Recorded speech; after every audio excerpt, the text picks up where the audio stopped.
Alfonso Zárate es analista de Primero Noticias. Maestro Zárate, ¿cómo le va? ¿Qué tal, Carlos? Muy buenos días. ¿Qué le parecieron las movilizaciones y manifestaciones de ayer?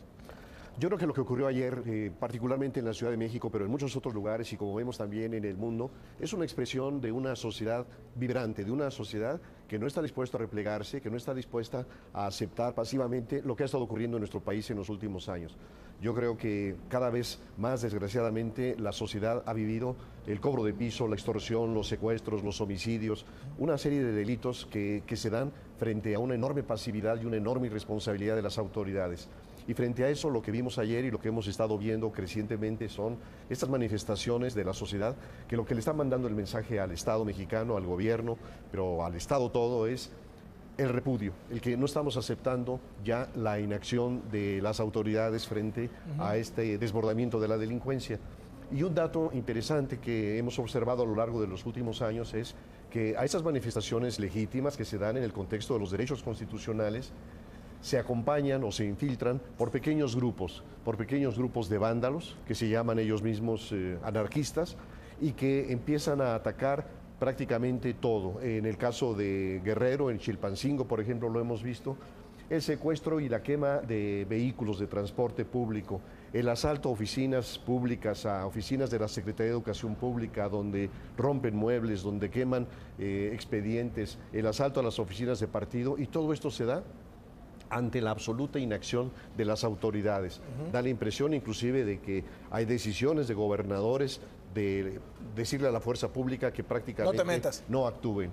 Y yo creo que aquí es tan reprobable y tan censurable el vandalismo de estos grupos como lo es la inacción de las autoridades, porque no están cumpliendo con la responsabilidad primaria que tiene la autoridad. El Estado nace con el propósito precisamente de garantizar los bienes, el patrimonio y la vida y la integridad de las personas. Y creo, Carlos, que frente a estos grupos que ocasionan destrozos, el Estado y la sociedad tienen que hacer una decodificación sensible e inteligente. Y parte de esa decodificación, creo yo, implicaría el establecer una separación, porque unos son los vándalos, en mi opinión expresan una patología social que presumiblemente tiene que ver con la desesperanza, con la falta de destino. Otros son los vividores.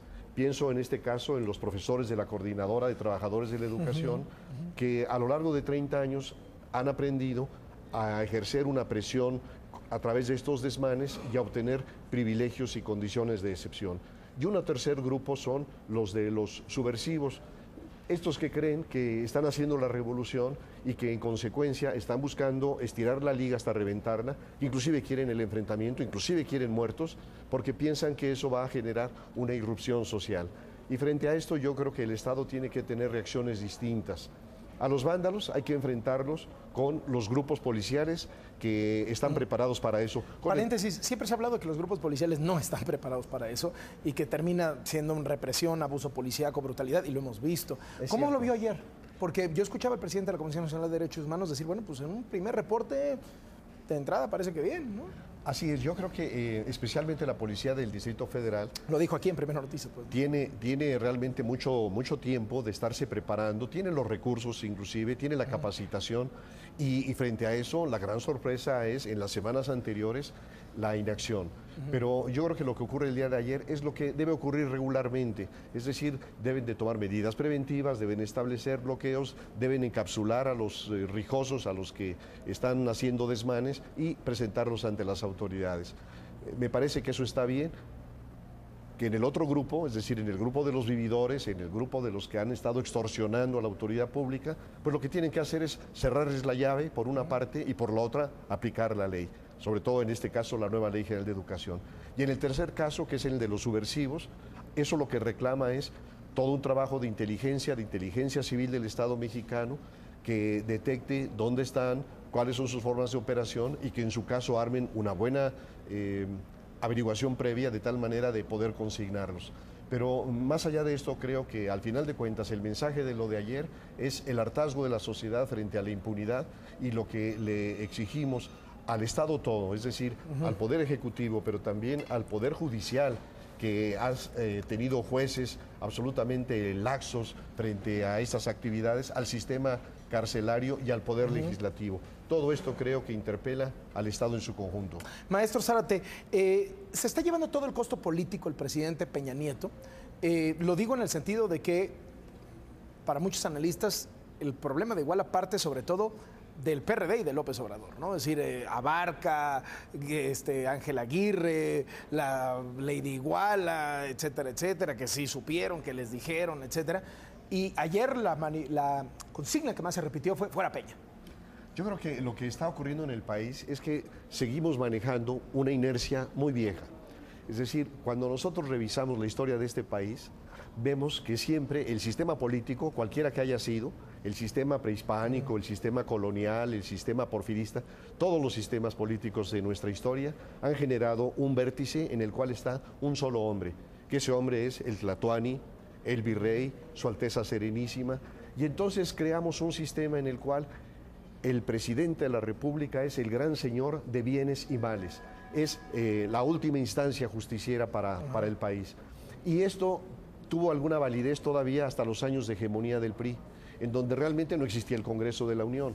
El Congreso de la Unión era una oficialía de partes a la cual acudían solamente a presentar la iniciativa. Para que levantaran la mano, ¿no? Y no le corrigieran ni las comas al presidente de la República. Entonces el presidente ni las faltas de ortografía, ¿no? Ni siquiera las faltas de ortografía. Lo que se decía entonces era que el cargo de diputado, el fuero duraba 3 años, pero el desprestigio toda la vida. Bueno, eso nos hablaba de un sistema en donde el presidente efectivamente era el primer magistrado, el primer legislador, era todo. Pero por fortuna hoy ya no es así. Y la sociedad no ha terminado de procesar estos cambios y de darse cuenta de que hoy el presidente no es el responsable del Poder Judicial, que no es el responsable del Poder Legislativo, que quisimos crear un sistema real, democrático, lo estamos construyendo con penalidades, pero que eso significa el que le asignemos la responsabilidad que cada uno tiene. ¿Y qué es lo que está pasando?